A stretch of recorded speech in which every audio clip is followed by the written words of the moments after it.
When I met his mom, I knew it was something special about her.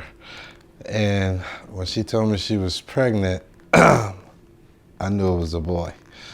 I knew it was my boy.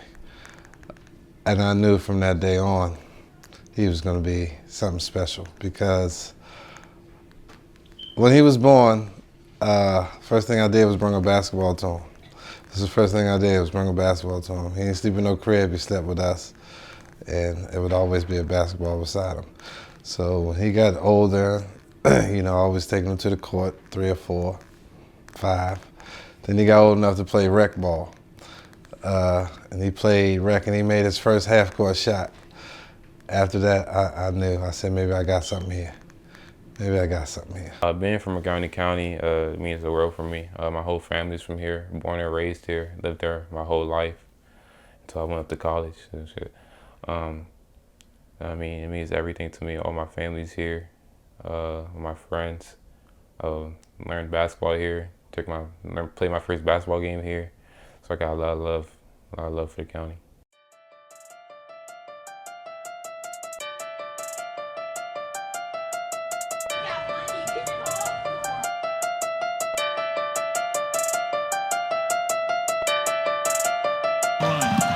Hawkins again.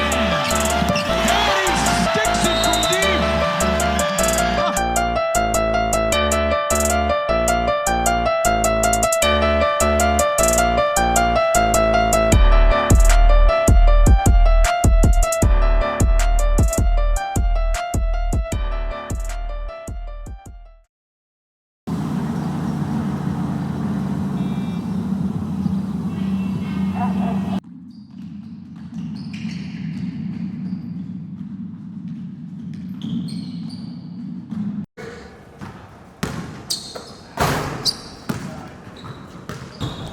Well, I'm a former professional basketball player. I retired in 2010 after a 14-year career overseas. And then I started training and working with basketball players from youth all the way to the professional level. So I've been doing it going on in my 11th year now. Well, I actually played high school against Jordan's dad, Craig Hawkins. He was at Gaithersburg High School when I was at Springbrook, so we battled a lot, and I've known him for a very, very long time. And while I was running around the world, running around the country doing my thing, and when I would come back into town, he would always say, I need to get you with my son. And I was always like, yeah, I will when I get a chance. But finally, I saw him. He was at Gaithersburg High School. He was playing against a kid that I was training that was at Richard Montgomery, and it was a big rivalry game, and it was packed. And I came to the game to watch, and I saw Craig there, and he was like, hold on. I was like, that's Hawkins, that's you? He's like, that's my son that I was telling you about. And I said, oh, okay. So small world, long story short, I started working with him.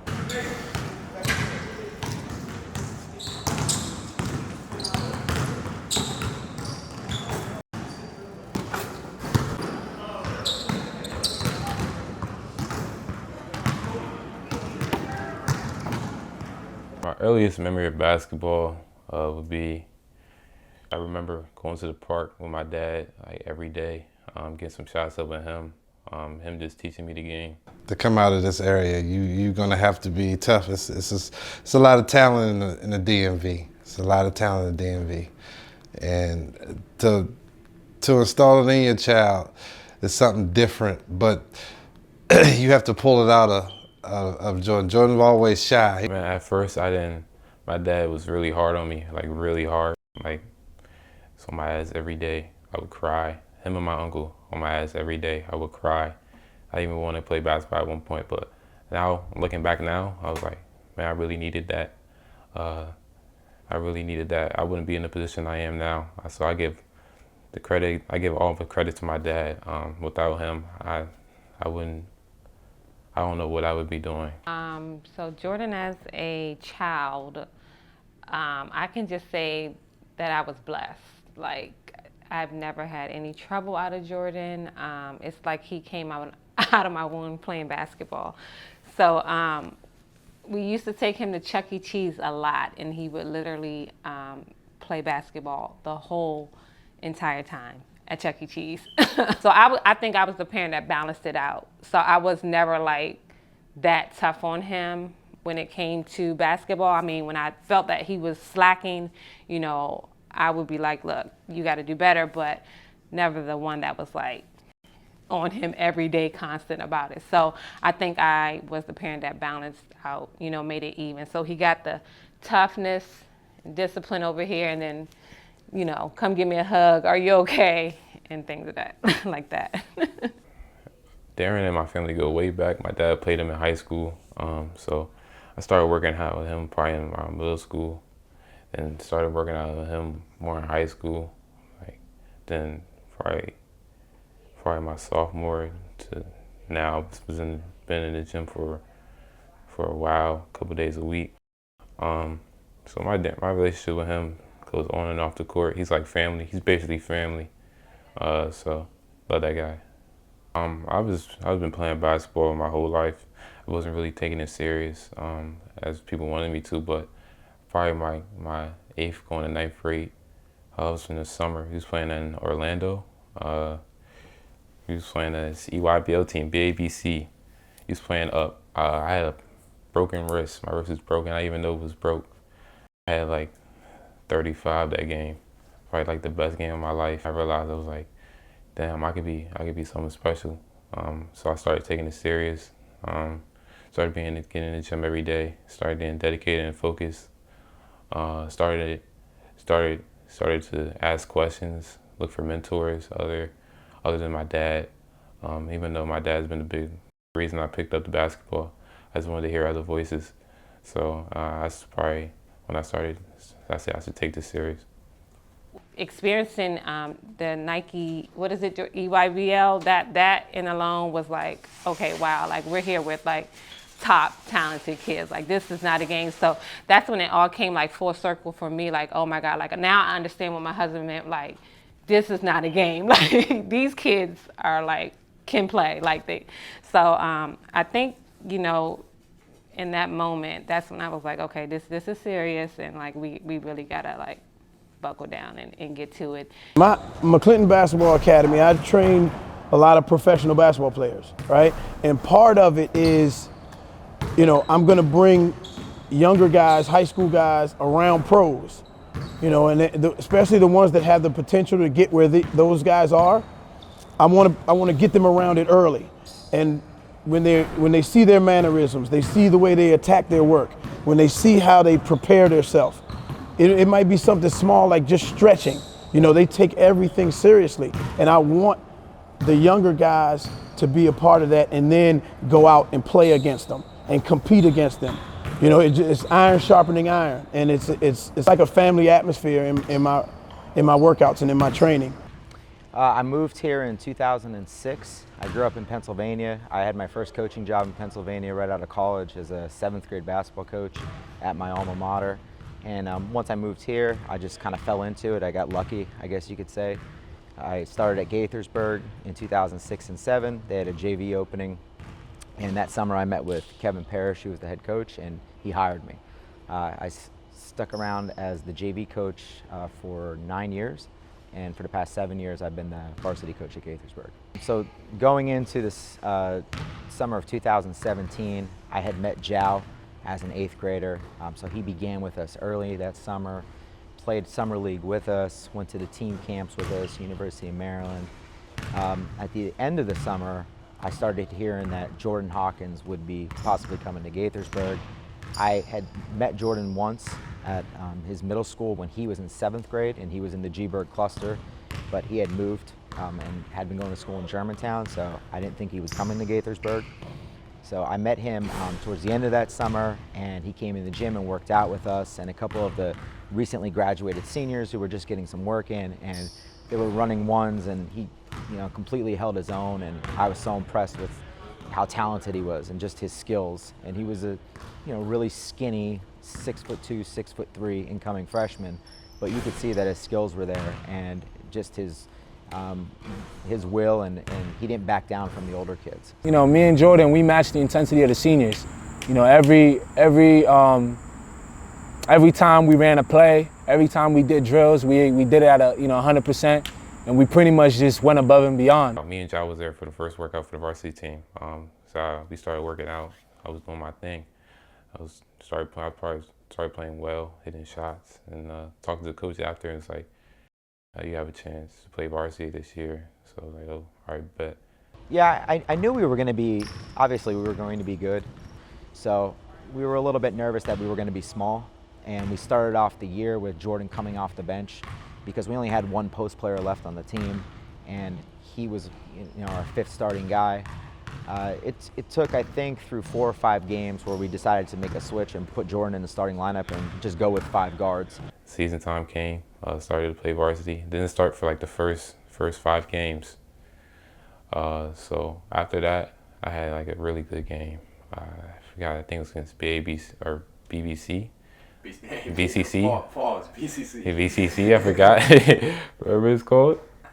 Had a really good game against them. Started after that. Started the whole season.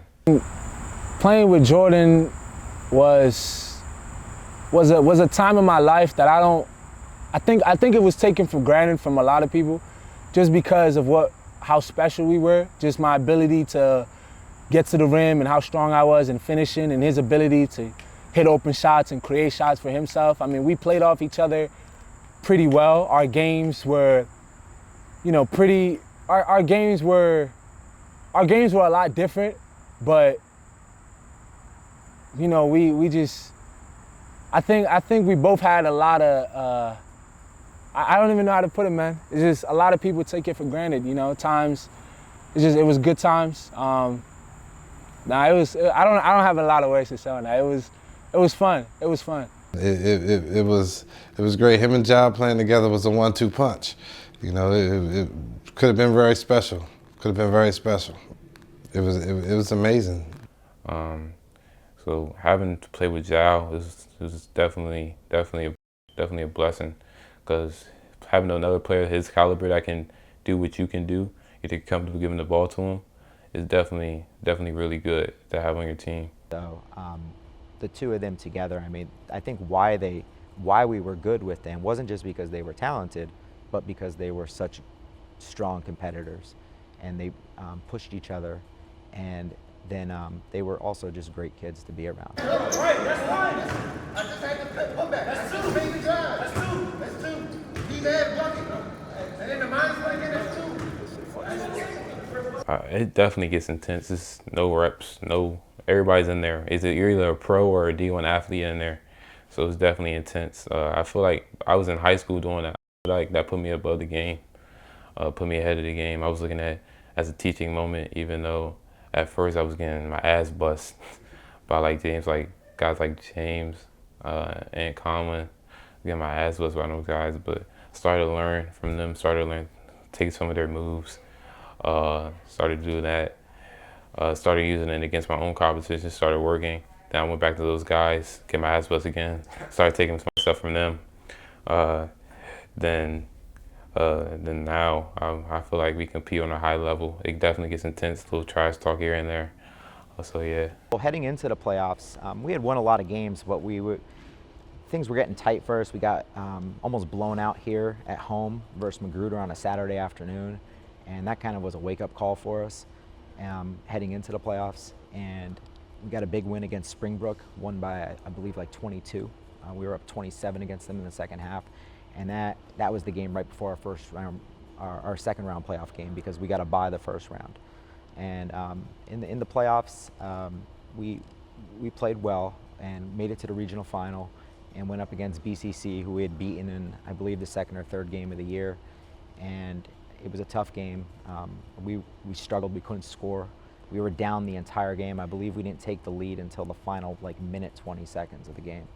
And Jordan and Jao struggled that game, but down the stretch they made big plays defensively, and rebounds and free throws. And Jordan and I remember hitting 2 huge free throws to seal the game for us. What I remember from that run we made my freshman year to the regional finals, it was unreal, man. I always think about it. I always tell myself my best year in high school was my freshman year. Just my approach to everything. I wanted to kill. I wanted to score. I wanted to be the MVP after games. I wanted to be that guy. And every game I attacked it with the same mindset, just go out there and play your hardest and help the team win. And with that approach, it helped us win regionals, and it took us to state championships.